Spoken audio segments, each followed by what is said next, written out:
स्वागत है आप सभी का हमारे इस यूट्यूब चैनल में।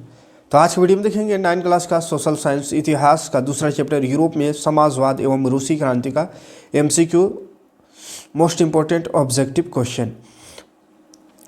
पहला क्वेश्चन है ड्यूमा किस देश की संसद का नाम है। तो ड्यूमा जो है रूस के संसद को ड्यूमा कहा जाता है। पहला चौथा नंबर ऑप्शन सही हो जाएगा। अगला क्वेश्चन है कई खेतों को मिलाकर की जाने वाली सामूहिक खेती को क्या कहते हैं। तो कई खेतों को मिलाकर के की जाने वाले सामूहिक खेती को कम्यून कहते हैं ना, कम्यून। अगला क्वेश्चन है रविंद्रनाथ टैगोर किस वर्ष रूस की यात्रा पर गए थे। तो 1930 में गए थे रविंद्रनाथ टैगोर रूस। चौथा नंबर क्वेश्चन है समाजवाद शब्द का सर्वप्रथम प्रयोग किसने किया था। तो समाजवाद शब्द का प्रयोग सबसे पहले रॉबर्ट ओवेन ने किया था, है ना, रॉबर्ट ओवेन। लेनिन कौन था। तो लेनिन वोल्शेविक पार्टी का नेता था, है ना, वोल्शेविक पार्टी का नेता। अगला क्वेश्चन कुलक से क्या समझते हैं। कुलक से क्या समझते हैं। तो किसान की अच्छी हालात को कुलत कहते हैं। अगला क्वेश्चन है 1917 में राजशाही के पतन की घटना को क्या कहते हैं। तो 1917 में जो राजशाही के पतन की घटना उसको अक्टूबर क्रांति कहते हैं। तीसरा नंबर ऑप्शन सही होगा। 8 नंबर है जार किस देश का शासक था। तो जार रूस का शासक था, है ना, रूस। सामाजिक उपबंध नामक पुस्तक की रचना किसने की। तो पहला ऑप्शन सही हो जाएगा, रूसो ने की थी। 10 नंबर क्वेश्चन है सेंट पीटर्सबर्ग का नया नाम क्या पड़ा। तो पेत्रोग्राद पड़ा, है ना, पेत्रोग्राद। रूसी वोल्शेविक पार्टी का नेता था। तो रूसो वोल्शेविक पार्टी का नेता था लेनिन, है ना, इसका क्वेश्चन पहले भी था।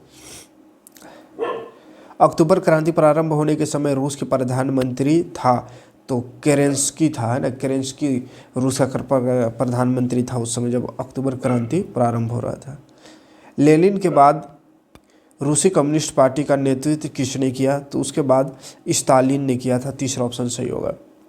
सोवियत संघ का विघटन कब हुआ। तो सोवियत संघ का विघटन 1991 ईस्वी में हुआ।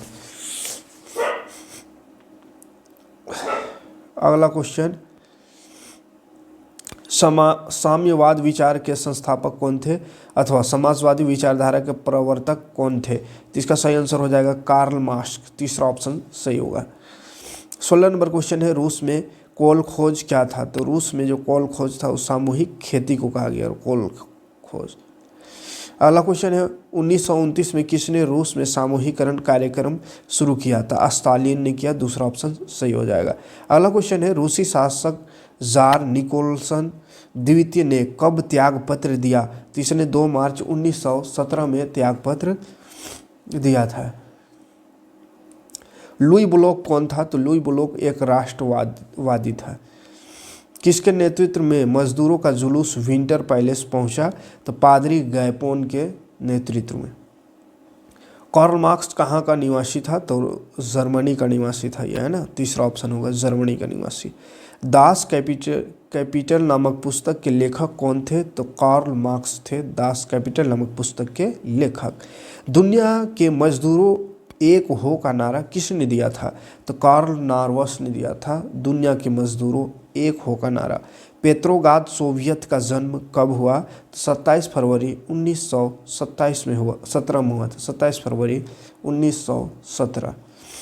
पेत्रोग्राद क्रांति को किस नाम से जाना जाता है। तो इसी को फरवरी का क्रांति के नाम से जाना जाता है, ठीक है, क्योंकि ये 27 फरवरी में शुरू हुआ था। मार्फा वासिलेवा कौन थी।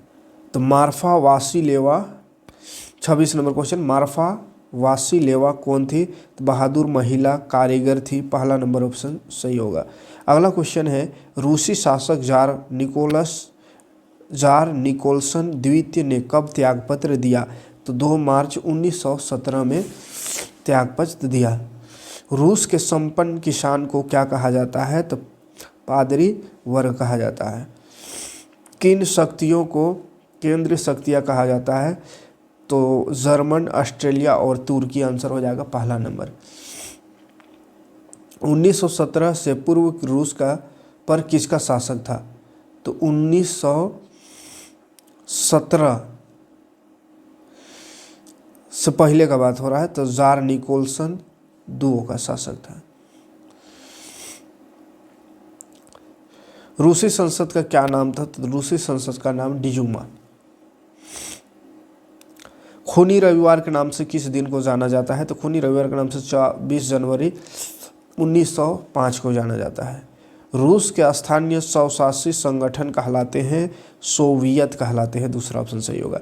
निम्न में से किसका विश्वास था कि खुद को पूंजीवादी शोषण से मुक्त कराने के लिए मजदूरों को एक अत्यंत भिन्न किस्म का समाज बनाना होगा?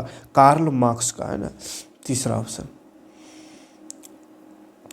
फिनलैंड, लातविया, लुधियानिया, एस्टोनिया तथा पोलैंड के कुछ हिस्से किस साम्राज्य के अंग थे? तो ये सब रूसी साम्राज्य के अंग थे।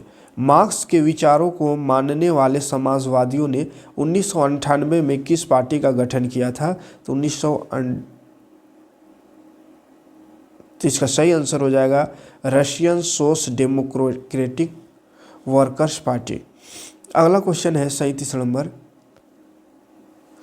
1914 में दो यूरोपीय गठबंधनों के बीच युद्ध छिड़ गया।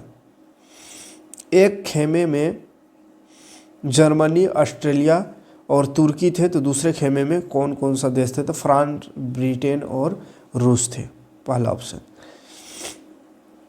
38 नंबर क्वेश्चन है रूसी क्रांतिकारियों के मुख्य उद्देश्य क्या थे?